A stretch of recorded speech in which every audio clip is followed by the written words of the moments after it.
And they pulled me out. Somehow took some time to get the fire out. Tried to go back and rescue the pilot. Unfortunately, he was burned while in the aircraft. They rushed me to the closest little hospital, cut my remaining gear off, and saw I had sustained just massive injuries. You were given no chance of survival. No chance. Normally, with that kind of those conditions, I would die of shock. So I lived through the first night and the next day, and then I began to go into a coma because the brain was swelling from the head injury. I was blind in my right eye.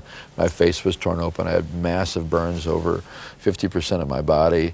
And just a shock, even though I was in perfect health and an athlete, that kind of shock is terrible. And even though they tried all of the heroics of medicine and they tried as hard as they could, I got multiple complications that each one would have been fatal. Massive infection. They were going to amputate my arm. It was so badly infected. I was blind. I had huge weight loss, went from 170-some pounds and a perfect physique down to 90 pounds. I developed sores, open sores in my body where my bones stuck through holes in my body. And I got worse and worse and worse. I was bleeding 10 pints of blood a day. And, you know, after a while they did everything they could, and then they brought in an expert from a leading educational hospital who was expert in this field. And I just read yesterday, I just read through his notes before coming here. There's simply nothing I can offer this young man. Basically, you're saying, no human hope. There's no hope. And indeed, you left your body. The day that I was the sickest, and the doctor called one of my sisters who had an infant child. They both had babies, and they couldn't come every day and stay outside. He says, "You better come here right now, Barbara, because your brother's not going to be here when I come back." And at that point, I had an experience when I was in the worst possible condition, you know, just in the most pain and given up to die that day. My spirit kind of sat up out of my body. I was ejected out of this physical body and entered a spiritual world. And this spiritual world is more real than this world we're in right now. Instantly, I was aware of eternity. And it was by revelation. It wasn't like I get this intellectual thing. It's like, this is it. This is real. This is more real than anything. And it is forever and ever and ever and ever. So your spirit, you are a spirit. You have a soul and you live in this lovely body. But this body is only temporary. This is your earth suit. This is how you operate on Earth, like an astronaut wears a spacesuit to live in heaven. When you look at somebody, a picture from NASA of somebody outside a spacecraft, when you look at that spaceman is not the suit, it's what's inside the suit. And your spirit is going to live forever. Every spirit.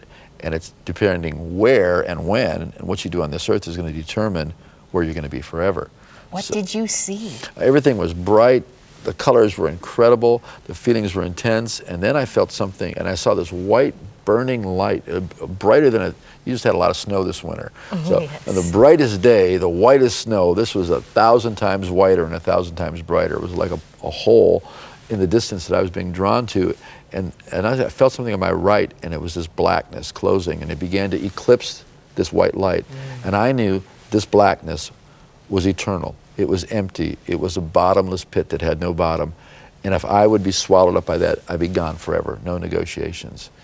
And it was closing off the white light. And now, from the time they brought me in the hospital in the ambulance, for the first time in my life, I said, God, I'm sorry, give me another chance. And when they would operate on me, and when the pain medicine didn't work. But now I'm standing in the very precipice of eternal separation. Forever, knowing there's no negotiations, there's no second chance. I said, no, I'm sorry, I want to live, give me another chance. And instantaneously, I was standing in the presence of Almighty God, knowing I'm going to live forever and ever and ever and ever as a child of God. That the love of God was being radiated into me, burning into me with such purity that it's hard to put in human words. The acceptance of being loved by God. Those attending you at that time would see a young man in a coma. Am I right? A coma or worse. I mean, well, your heart had stopped. And they were looking at me, and then I saw, after I was experiencing, I was standing in this river of golden radiant light that is called the river of life. And this river is life, and it was going right through me. I got a river of life flowing. Well, this is more alive than being alive. When David writes that in his presence is fullness of joy and pleasures evermore, those words are insufficient to describe what it's like that your spirit is at one, without guilt, without shame. There's zero negativity. There's nothing negative. It's impossible to have any negativity. You don't worry about what's going on earth. You don't think about what you missed out on. You're just ecstatically like blended with God's glory. That river is an extension of God's glory, and it takes everything that was negative is gone. Well, Paul couldn't describe it either. No, could he? When he was words caught up to the third inexpressible. heaven. Yeah, words inexpressible.